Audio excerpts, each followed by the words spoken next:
300 miles to the south of Manatee sits a country stuck in a time capsule. A country where brightly painted aging buildings and antique cars illustrate a culture which hasn't had access to modern technology for the better part of a century. A country the Obama administration recently reestablished diplomatic ties with, and by doing so, opened the possibility of thrusting Florida businesses into prime position to cash in on the rebuilding of Cuba. It's a huge additional job creation machine if we are in position to take advantage of a normalization of trade. Places like Port Manatee could become national hubs for that effort. Cuba is going to be, for Florida, what China was to the U.S. in years past.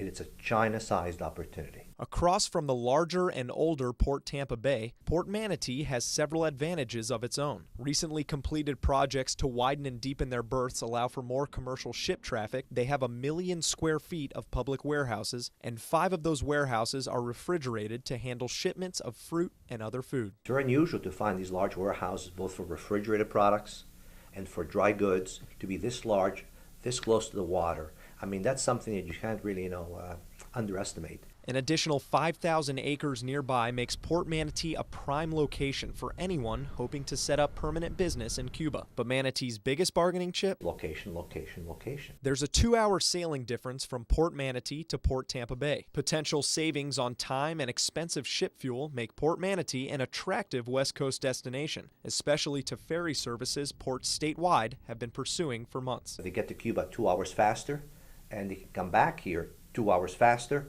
And in that 2-hour span, they can be, back at their house instead of sailing. But Port Manatee's biggest advantage may be politics. Tampa is home to one of the largest Cuban communities in the state, and while many support normalizing trade with Cuba, some do not. Congress still has to repeal the ban on trade with Cuba, and Johannes Werner, editor of a local publication on Cuban economics, says that's still a long ways off. We have a Congress that's still in a tantrum against the president's initiative to open up towards Cuba, and this is going to take some time to overcome. Port Tampa Bay executives have declined 3 opportunities to visit Cuba with the chamber over the last few years. The Manatee Chamber of Commerce is planning a trip of their own soon and think Port Manatee should be present for that visit. Certainly, yeah, we would hope that they would like to join us. Buqueras said he would not hesitate to join the chamber on a trip, but would not visit on his own. We're not going to deal with the Cuban government.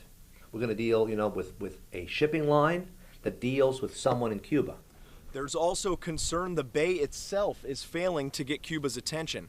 During a recent trip to the country, the Greater Tampa Chamber of Commerce made an unsettling discovery. While visiting Cuba's port of Mariel, delegates were shown a map with arrows pointing to Miami, Port Everglades, and Jacksonville. No arrows landed near Tampa Bay. Still, Buqueras and the chamber feel they hit a home run when Cuban Ambassador Jose Ramon Cabañas visited the county in May and toured Port Manatee for the first time. He was shocked at how large the port is, how well positioned the port is, and the port's location.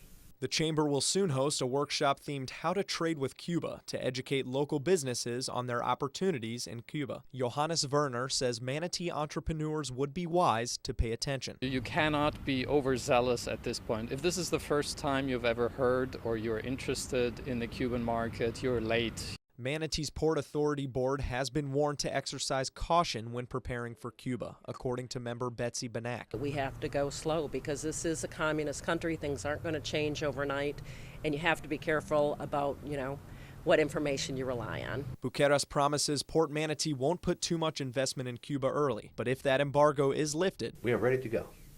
There's nothing else that needs to be done here to start trading with Cuba. Adam Cellini, ABC7, your Suncoast News.